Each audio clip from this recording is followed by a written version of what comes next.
Now you may be wondering why we procured ourselves a lifeguard chair. And ladies and gentlemen, that's because I'm saving lives because many of you are about to drown in unsuspecting waters. So tread carefully on this one.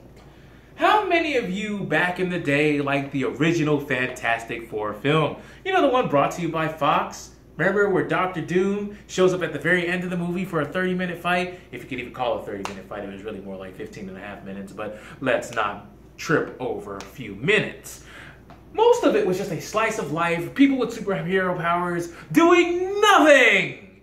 You know, because, you know, we like to see the little ins and outs of how Mr. Fantastic has to wipe his keister with his stretchy arms. Oh man, I'm out of toilet paper. Better get that highbrow gag of him reaching rooms over to get the toilet ply in order to clean his derriere, which, if his whole body is rubber, couldn't he really just get a hose? I mean, let's be honest, he's made of rubber. It's not like it's a very sticky situation for him.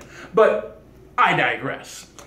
Then you had the Silver Surfer, aka CGI man on a surfboard, and Galactus, which as far as I'm concerned is a very accurate depiction of the movie, just a cloud of flatulence coming over to take over the world, much like it took over our wallets. Then the third movie, no, I'm not calling it a movie, at least the first two were movies. The third piece of garbage that came out recently that is critically acclaimed as one of the most biggest piles of waste of time that you could possibly have in theaters. It's a monstrosity. It is abysmal. Don't watch it. I would be a higher advocate of you strapping yourself to a Vita Coco lifeguard chair, jumping off the Empire State Building, and trying to use a condom as a parachute. I think that is a very, very, very much better use of your time than subjugating yourself to that Fantastic Four movie. So anyway, as it has come out recently, I have to know, do you want to see another Fantastic Four movie? Did you hate the first three as much as I did? Do you think this is a film franchise that no one can save? Well, that's where you're wrong, ladies and gentlemen, because it turns out that critically acclaimed, fantastic piece of just absolute brilliance wants to direct and be at the helm of the next Fantastic Four movie. No, I'm not talking about Steven Spielberg. No, I'm not talking about George Lucas. Hell, I'm not even talking about Quentin Tarantino. I'm talking about the one, the only, one-of-a-kind, jack-of-all-trades, master of none, Tommy Wiseau. You okay there, son? You good? You're not good. All right, anyway, Tommy Wiseau has come out and said that he wants to be at the helm of the next Fantastic film due to the fact that he liked and enjoyed what the newest one had to offer our audiences. And at first, I'm sitting here like,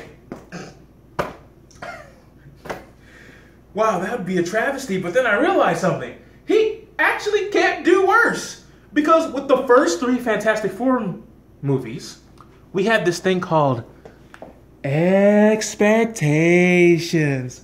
At least with Tommy at the helm, I know I'm going to see some living la vida loca, and I'm going to need saving. I'm going to need help. I'm going to need to find the true word of the gospel. I will actually open the door for Jehovah's Witnesses so they can somehow coach me out of not seeing that film.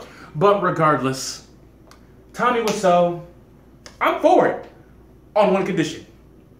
You show me a trailer right now where Tommy is playing Johnny. You gotta have Richards being all asinine Johnny, getting mad at Johnny for being a hotshot, and being like, hey, you know what? You don't run this team, okay? I'm qualified, and it's me. And he has to look Richards dead in the eye. Mr. Fantastic, I'm talking about Johnny, has to be staring Richards eye to eye, man to man, nose to nose.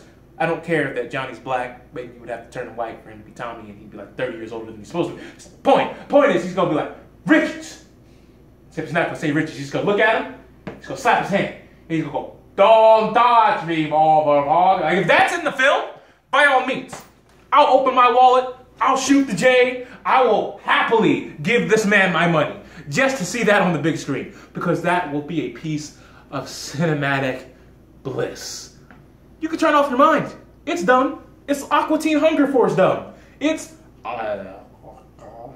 sitting in my chair, but enjoying whatever fecal matter is being shoved into my face dumb. Because I'm going into it knowing it's going to be dumb.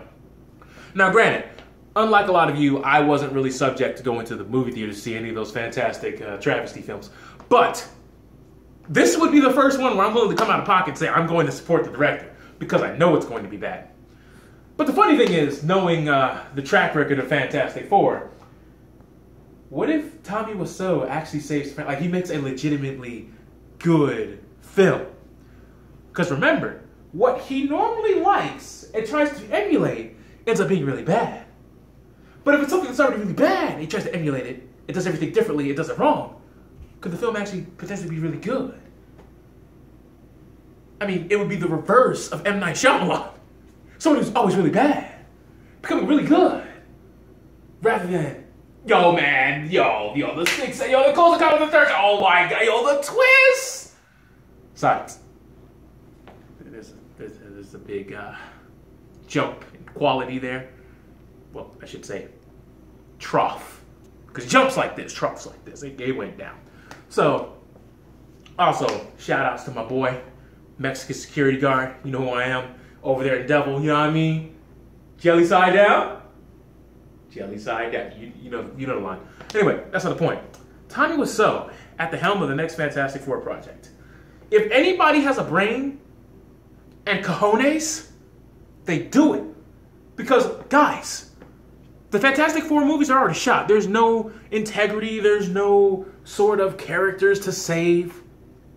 If you're going to burn the ship, sell attractions to a burning ship. Let us be the figurative lifeguards for your movie. The reason why people don't go to this one is because it's bad, but it's not funny. It's just bad. You can have an endless loop of a vine of Johnny, being Tommy Wiseau, going, "Don't touch me, Mr. Richards." It would triple the box office weekend that you had for the last. No, it'd be better than all the movies that have currently exist in the Fantastic Four franchise, even including the one that was like in the 70s. You put them all together. The box office weekend of all those put together, nothing. Abysmal. You could put a Vine in theaters, and this is it. Now, granted, it would have to be big budget with real cameras, not like a phone, like some piece of garbage I'm doing. But it have to be a real authentic thing. And if that happens, you guys are sitting on a gold mine over there at Fox. You people over there at Marvel and, get in contact with those movie people over there, you better get on that.